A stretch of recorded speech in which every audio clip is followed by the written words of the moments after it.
26% benefit if you use chelation and high-dose vitamins versus placebo. 26%. Okay? Second was just using chelation, there's an 18% benefit. Third, in diabetic patients, there was a 39% benefit. It reduced heart attacks by 23%, reduced stroke by 23%, reduced surgeries, meaning angioplasties, open heart surgeries, by 19%, reduced hospitalizations by 28%, and if you had had a heart attack in the front part of your heart, it reduced other heart attacks and other events 37%.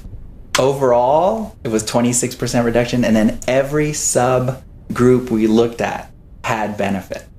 That's the biggest thing nobody is saying. It was a 40% decrease events in diabetics. It was like 20% decrease in heart attacks, 20% decrease in death, 20% decrease in having to go to the hospital. We have done a huge, what I think a landmark study. It's called the TACT trial. It was a trial to assess chelation therapy. And after 10 years, the study has just come out. And it has shown that yes, chelation therapy is A, safe to do, and B, it actually makes a big difference or significant difference for people with cardiovascular disease.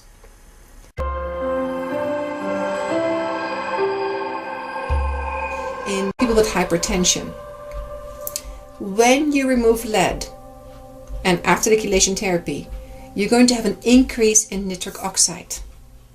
Nitric oxide is something that your cells produce, and it helps to relax the blood vessels. So if you do not have enough nitric oxide production, you're not able to relax your blood vessels and your blood pressure is going to go up. So this might be the mechanism how chelation therapy, by removing lead that interferes with production of nitric oxide, leads to lowering of the blood pressure. Fluid in which you mix 10 elements, and most of the elements are vitamins. So there's vitamin C, vitamin B1, B6, and there's EDTA. EDTA is the active ingredient. It's an amino acid that pulls toxins out of the body. It's usually 3 hours the infusion takes, so you usually get it in your vein of your hand. And the IV goes in over 3 hours.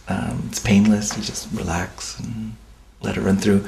It's usually 40 treatments, and people do 3 times a week usually. That is EDTA.